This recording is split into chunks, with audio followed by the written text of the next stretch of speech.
ಕರ್ನಾಟಕ ಪ್ರಸ್ತಾಪಿಸಿರುವಂತಹ ಭೂಮಿ ಪೂಜೆ ಬಗ್ಗೆ ಮೀಟಿಂಗ್ ಮಾಡಿದಾರಲ್ಲಿ ಎಲ್ಲ ಅವರೇ ರೀ. ಏನು ಹೀರೋ ಅಂದ ತಕ್ಷಣ ಏನು ಕರ್ನಾಟಕದ ಪರವಾಗಿ ಬ್ಯಾಟ್ ಮಾಡಿಬಿಡ್ತಾರಾ?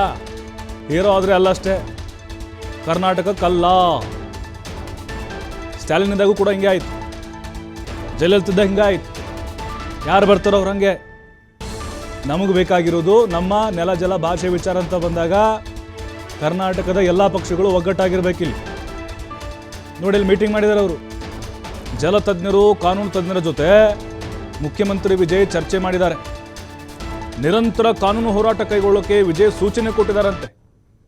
ಕಾನೂನು ಹೋರಾಟಕ್ಕೆ ಅಗತ್ಯವಾದಂಥ ಕ್ರಮ ಕೈಗೊಳ್ಳುವಂತೆ ಆದೇಶ ಮಾಡಿದ್ದಾರೆ.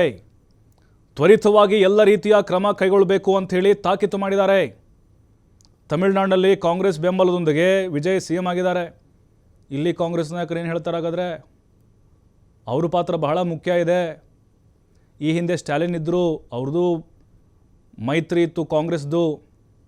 ಈಗಲೂ ಕೂಡ ಕಾಂಗ್ರೆಸ್ನದ್ದು ಅಷ್ಟೇ ಜವಾಬ್ದಾರಿ ಇದೆ. ವಿಜಯ್ ಅವರು ಕಾಂಗ್ರೆಸ್ನ ಬೆಂಬಲದೊಂದಿಗೆ ಅಲ್ಲಿ ಮುಖ್ಯಮಂತ್ರಿ ಆಗಿದ್ದಾರೆ. ಅಂದರೆ BJP ಅವ್ರು JDS ಅಂತಲೇ ಎಲ್ಲ ಪಕ್ಷಗಳು ಕೂಡ ಒಗ್ಗಟ್ಟಾಗಿ ಹೋರಾಟ ಮಾಡಬೇಕು. ಆಲ್ರೆಡಿ ನಾವು ಭೂಮಿ ಪೂಜೆ ಮಾಡಲಿಕ್ಕೆ ರೆಡಿಯಾಗಿದ್ದೇವೆ. ಸುಪ್ರೀಂ ಕೋರ್ಟ್ನಲ್ಲಿ ನಮ್ಗೆ ಗೆಲುವಾಗಿದೆ, ಅವ್ರಿಗೆ ಹಿನ್ನಡೆಯಾಗಿದೆ. ಆದರೆ ನೋಡಿ, ನೆಲ ಜಲ ಭಾಷೆ ಅಂತ ಬಂದಾಗ ಭಾಳ ತಮಿಳ್ನಾಡಿನವರು ಹಾಗೆ ಅವರು. ಬಟ್ ನಮ್ಮ ಕರ್ನಾಟಕದವ್ರು ಹಂಗಲ್ಲ, ಸ್ವಾರ್ಥಿಗಳು. ಎಲ್ಲ ಪಕ್ಷಗಳು ಒಗ್ಗಟ್ಟಾಗಿ ಹೋರಾಡಬೇಕು, ಪಾಠ ಕಲಿಸ್ಬೇಕು, ಕಾನೂನಾತ್ಮಕವಾಗಿ ನಾವು ಕೂಡ ಹೋರಾಟ ಮಾಡಬೇಕು. ನೋಡಿ, ಅಧಿಕಾರಕ್ಕೆ ಬಂದ ಆರಂಭದಲ್ಲೇ ನಮ್ಮ ಮೇಕೆದಾಟು ಯೋಜನೆಗೆ ಅಡ್ಡಗಾಲು ಹಾಕ್ತಿದ್ದಾರೆ ವಿಜಯ್.